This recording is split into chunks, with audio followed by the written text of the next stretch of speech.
Greetings, comrades. Good news today. Check this out. We are right at, there's an appendix too. We're halfway done with Capital. So very exciting. Today we are finishing chapter 14.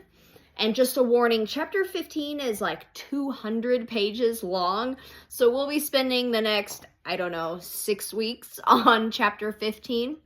But let's finish 14 today, sections 4 and 5. Again, the chapter is titled Division of Labor and Manufacture. We start this section talking about the division of labor in a pre-class society, like a communal society. He talks about India. He talks about how things were divided in pre-class India.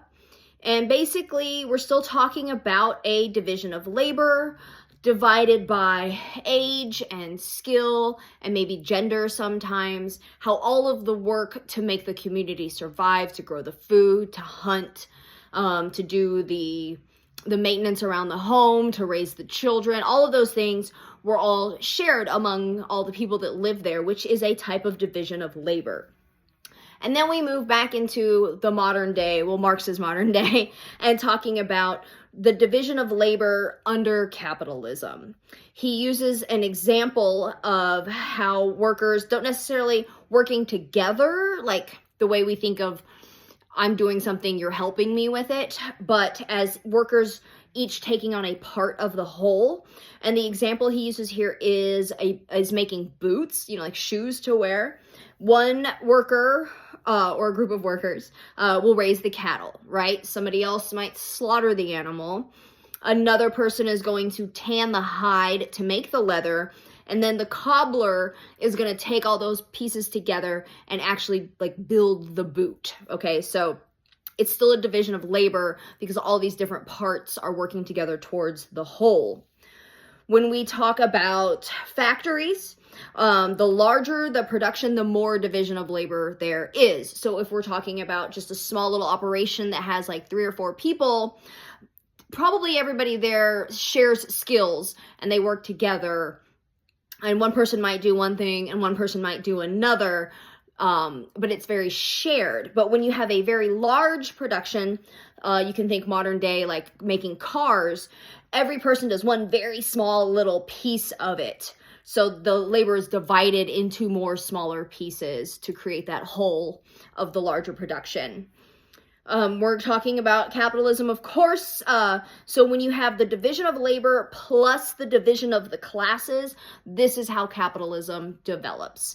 So we already have division of labor, people work together, but when you stratify that amongst the classes where you have someone that owns the factory, owns the means of production, and then people working for them, that's how you develop capitalism.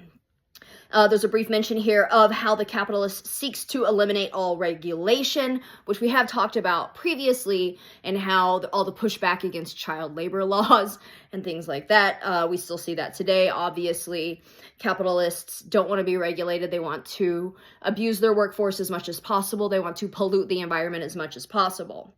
He here talks about a capitalist as an addict, always wanting more money, and whatever it takes to create more profit for the capitalist is what he will seek to do. The capitalist also wants the workers to be uneducated and quote unquote stupid. And that doesn't mean stupid as in a personal failing or anything like that, but just that the more skilled and educated a worker is, the more likely they are to rebel against the oppression from the capitalist. And a brief talk here about how monopolization actually reduces the quality of commodities. And we see that, of course, nowadays in things like fast fashion, where we outsource the labor so that we can abuse the workforce more and pay them less. We use lower quality materials and all these things to just make more money for our enemy, the capitalist class. So thanks for listening. I'll see y'all next week.